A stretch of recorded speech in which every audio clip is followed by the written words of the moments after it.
Guys, आइल्स writing task 2 में अगर आपको आइडिया जनरेट करने में अभी भी प्रॉब्लम हो रही है तो आप इस वीडियो को एंड तक देखो and you can develop your skill to generate your ideas within few minutes. Okay, तो आप आइडिया कैसे जनरेट करोगे वो हम देख रहे हैं। जैसे आप मान लो आपके पास टास्क आता है फास्ट फूड पर टैक्स लगाना चाहिए या नहीं लगाना चाहिए, फास्ट फूड पर टैक्स लगाने से प्रॉब्लम सॉल्व हो जाएगी ओपेसिटी की।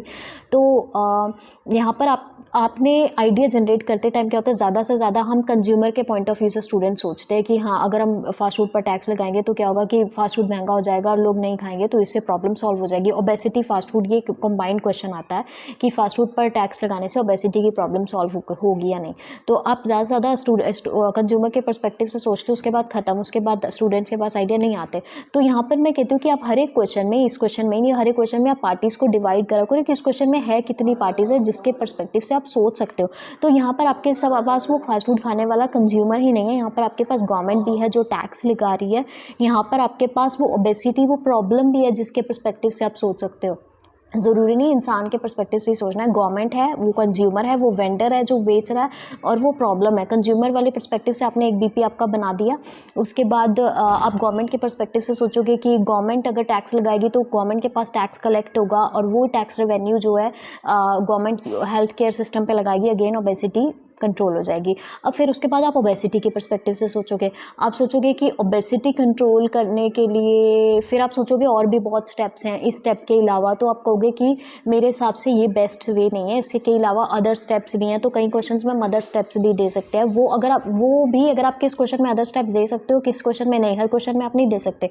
तो उसके लिए आपको I always give my number, तो आप मुझे व्हाट्सएप कर सकते हो।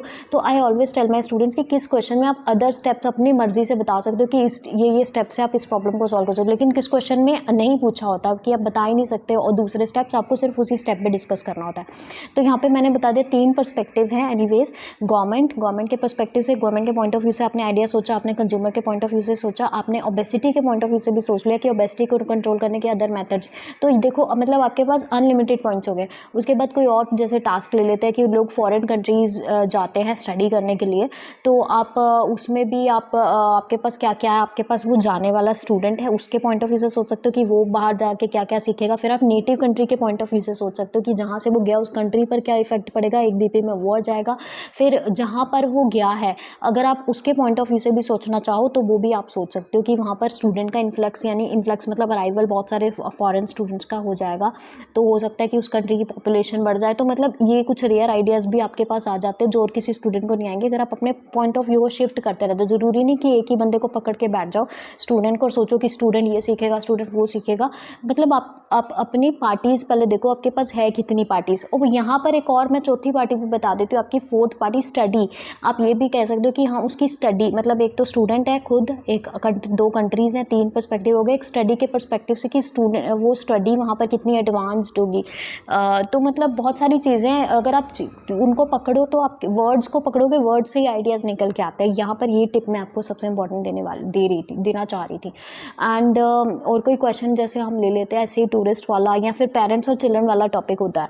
तो पेरेंट्स और चिल्ड्रन में भी कहा जाता है कि जैसे ग्रैंड पेरेंट्स के पास ग्रैंड पेरेंट्स रेस करे बच्चों को, तो इट्स गुड और नॉट। तो आप चिल्ड्रन के पर्सपेक्टिव से भी सोचते हो, वहाँ पर ग्रैंड पेरेंट्स के पर्सपेक्टिव से भी सोचते हो कि ग्रैंड पेरेंट्स को कंपनी मिल जाएगी in the down of their time, जब वो मतलब when they are ill and when they are not in their good state of health.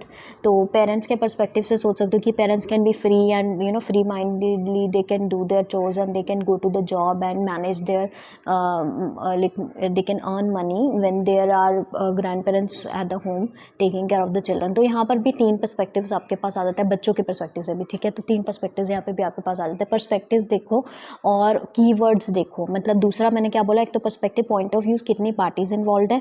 तीसरा आप देखो कीवर्ड, जैसे यहाँ पर ग्रैंड पेरेंट्स वाले में केयर वर्ड इन्वॉल्व है। ग्रैंड पेरेंट्स सोचो तो क्या क्या माइंड में आता है, ये देखो। ग्रैंड पेरेंट्स सोचो तो एक्सपीरियंस माइंड में आता है, ग्रैंड पेरेंट्स के बारे में सोचो तो उनकी वो जो हेल्थ प्रॉब्लम्स है वो माइंड में आती है। तो आपके पास पॉजिटिव नेगेटिव दोनों में आइडियाज़ बन जाते हैं। यहाँ पर मैं आइडियाज़ डिस्कस नहीं कर रही because I am keeping this video short, but I hope आपको आइडिया लग गया होगा कि मैं एक्जैक्टली कहना क्या चाह रही हूँ। तो इफ़ यू आप अगर समझ आ गया आपको फाइनली, तो if you found this video helpful and you really got my point, तो please let me know in the comment section below.